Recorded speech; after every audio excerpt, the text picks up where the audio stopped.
Talvez tivesse sido a necessidade de ver meus pais uma vez mais.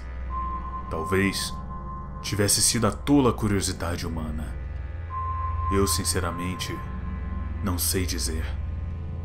O fato é que quando eu tinha cerca de 7 anos, meus pais morreram em um acidente trágico ao irem me buscar na casa da tia Augusta.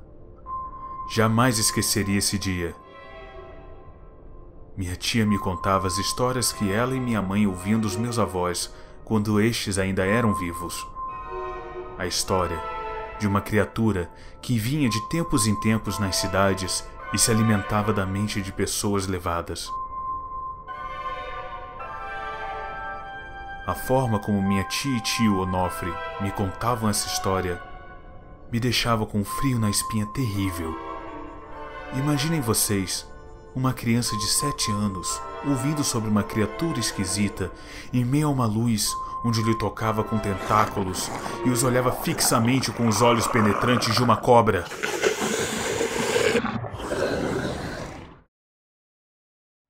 Certamente, não era algo que se devia contar a crianças.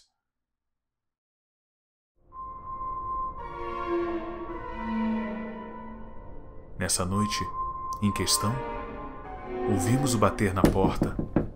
Eu saltara da cadeira tão alto e me tremia tanto de medo que por pouco não manchara o tapete da minha tia. Mas ali não estava a temível criatura das histórias que meus tios contavam. Ali estava alguém pior que isso. Um homem que proliferava palavras que me atingiam como uma facada dentro do meu peito. Ali estava o guarda que viera relatar a morte dos meus pais.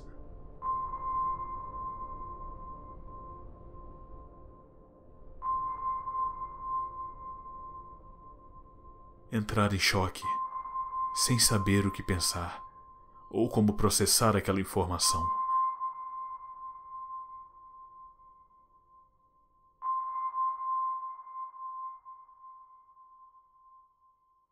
Eu tinha apenas 7 anos, míseros 7 anos, e teria que viver sem meus pais, meus doces e amados pais.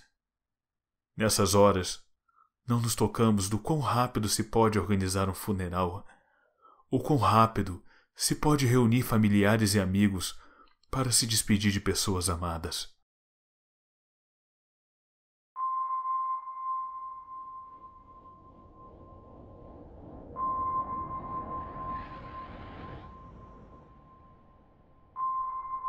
O que ninguém nos diz, ou que não percebemos, é o quão demorado pode ser a superação dessa perda.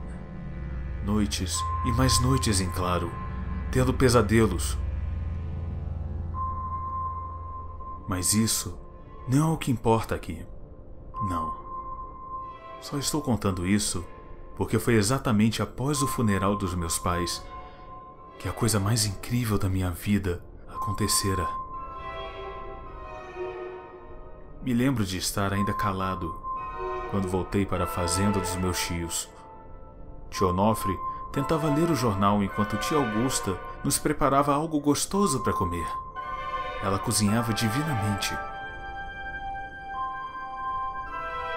Eu recebi a companhia de Tuts, um pitbull que guardava a fazenda dos meus tios. Tuts era lindo. Tinha os pelos marrons e um tom forte, e a parte da barriga e as patas brancas. Os olhos eram tão verdes que mais pareciam esmeraldas. Era muito dócil e muito amigável, além de ser um companheiro formidável. Isso até que sua casa fosse ameaçada. Caso algum bandido tentasse invadir a fazenda, Tuts se transformava completamente numa besta enfurecida que mostrava suas presas terríveis e garras afiadas capazes de rasgar a carne do mau elemento que fizera isso.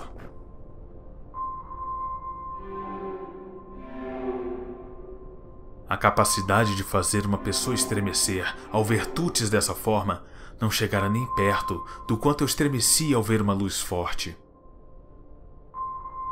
Consegui ouvir grunhidos que por um instante pareciam sussurros. Olho para dentro da casa como se quisesse saber se mais alguém estava vendo aquela luz. Nada.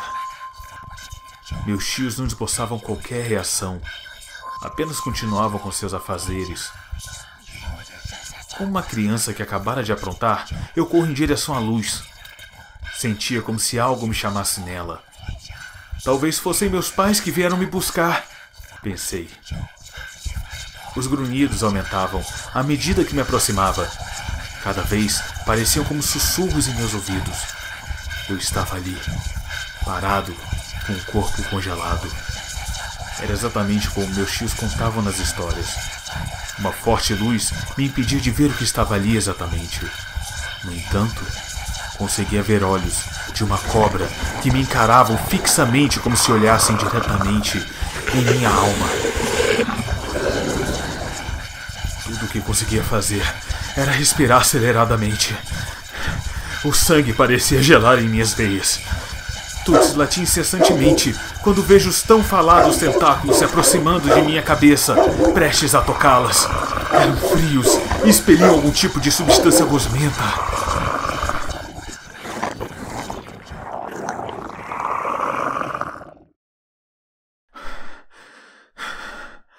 Fui covarde. Como não ser? Era apenas uma criança, afinal. Fechei meus olhos para não ver o que teria acontecido. Não sei quanto tempo levou, mas o fato é de que quando abri meus olhos, eu continuava ali, em meio às plantações dos meus tios, que ambos se aproximavam correndo desesperados com os latidos de Tuts. Este agora estava quieto e mais apavorado do que eu.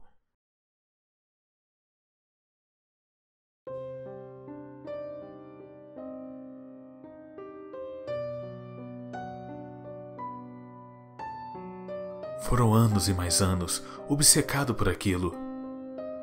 Cresci sendo conhecido por esses crentes da lenda que meus tios que contaram. Nada além do que um adorador do mal. Isso foi me fazendo ser uma pessoa solitária, que aos poucos passou a ser ignorada por todos que não fossem meus tios, os únicos que pareciam me amar e se preocupar.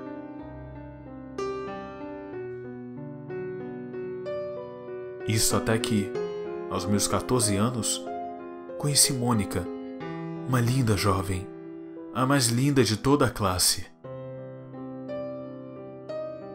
Ela fora a única que me perguntara como eu estava e demonstrava sincero interesse pela minha obsessão pela criatura. Dos 14 anos até minha idade atual, ficamos juntos. Atualmente, moramos juntos, e até hoje eu ainda espero, sem desistir jamais, pelo retorno da criatura de tentáculos e olhos de cobra sob aquela luz. Incontáveis foram as vezes que fui atrás de possíveis aparições, todas muito frustrantes, todas deixando Mônica e meus tios preocupados. Até que, com o tempo, meus tios me largaram de vez e ficamos apenas eu e ela. Certa vez, fui me encontrar com uma das supostas vítimas. Lembro-me como se fosse ontem. Sua casa exalava um cheiro forte de incenso. Nas paredes, cabeças de animais entalhados que, estranhamente, não importasse o ângulo que olhava, pareciam sempre me acompanhar. Você deve ser o Paulo, dizia a suposta vítima. Então você está interessado na minha história? Sim, digo, observando atentamente e com as mãos suando frias. Assim como você, eu comecei ouvindo as lendas sobre a criatura.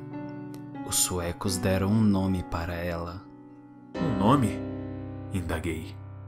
Sim, Wybrow. É assim que eles a chamam. Eles acreditavam se tratar de uma criatura celestial e benevolente que veio à Terra. Mas com o passar dos séculos, com as mortes e desaparecimentos de tantas pessoas, passou a ser contada como uma história para amedrontar crianças. Poucos acreditam em sua existência de verdade. Você acredita? Não acredita, meu rapaz? Acredito. Acredito sim. Por favor, me conte. Como faço pra vê-la? De verdade, dessa vez! Como? Como assim dessa vez? Aquele senhor de cabelo calvo, corpo esquelético e pele pálida me olhava intrigado. Eu estou lhe reconhecendo agora. Você é ele, não é? Meu Deus, você é ele! O homem agarrara minha mão com força, com tamanha força que eu mesmo não conseguia me livrar dele. Eu logo percebi que caíra sobre uma enrascada sem tamanho. Ficara realmente apavorado quando ele começara a balbuciar palavras em uma língua que acredito ser latim.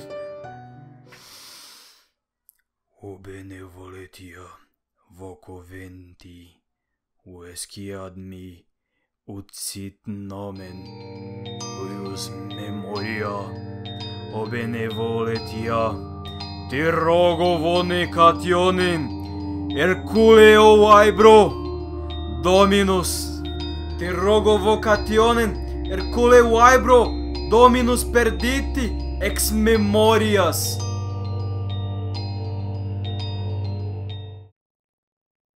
Aquela situação fora a última que passei.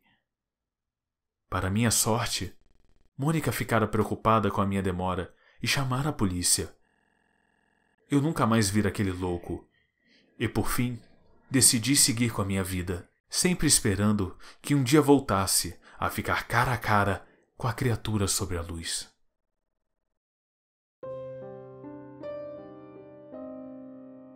Talvez fora por isso. Quem eu quero enganar? Foi exatamente isso. Por isso que me tornei um professor na universidade. Nela, pude estudar incessantemente a respeito da tal criatura chamada Wybrow.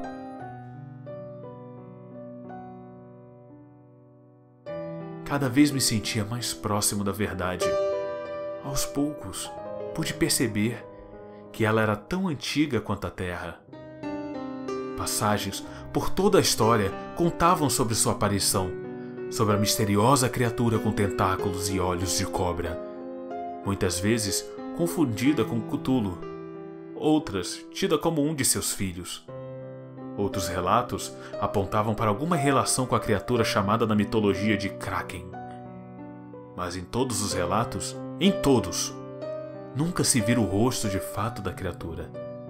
Só o que se sabia era que possuía tentáculos e olhos de cobra, que pareciam olhar dentro da sua alma. Essa não era uma sensação que eu conhecia muito bem, mas muito bem, que eu guardava todo esse tempo. Ficara intrigado com essa luz. O que seria ela? Seria o corpo da criatura realmente? Seria uma manifestação de seu poder? De alguma espécie de aura? Talvez um portal para outro mundo? Quem sabe até mesmo fosse de outro planeta. Poderia ser isso? Um ser vindo do espaço? Quanto mais eu pensava, mais curioso e mais intrigado me sentia. Durante tantos anos de pesquisa, podia concluir que a criatura continuava sendo um mistério para mim. Nada sabia além de seu nome e de que sua primeira aparição se dara na Suécia. Paulo, você precisa parar com essa loucura, me dizia Mônica preocupada. Essa obsessão vai acabar te trazendo problemas qualquer dia. Você mal come, mal dorme. Ora, mulher, me deixa. Você jamais vai entender, dizia ela. Essa criatura, o Wybrow, eu sei que ela queria se comunicar comigo, me dizer algo. Meu amor, você estava impressionado naquela época. Seus tios lhe contaram uma história e você imaginou tudo aquilo. Ela insistia na tentativa de me convencer. E como explica aqueles relatos todos? Até culto a criatura possui. Veja o que está falando, Paulo. Culto? Você quer mesmo se meter em algo que esteja relacionado a cultos?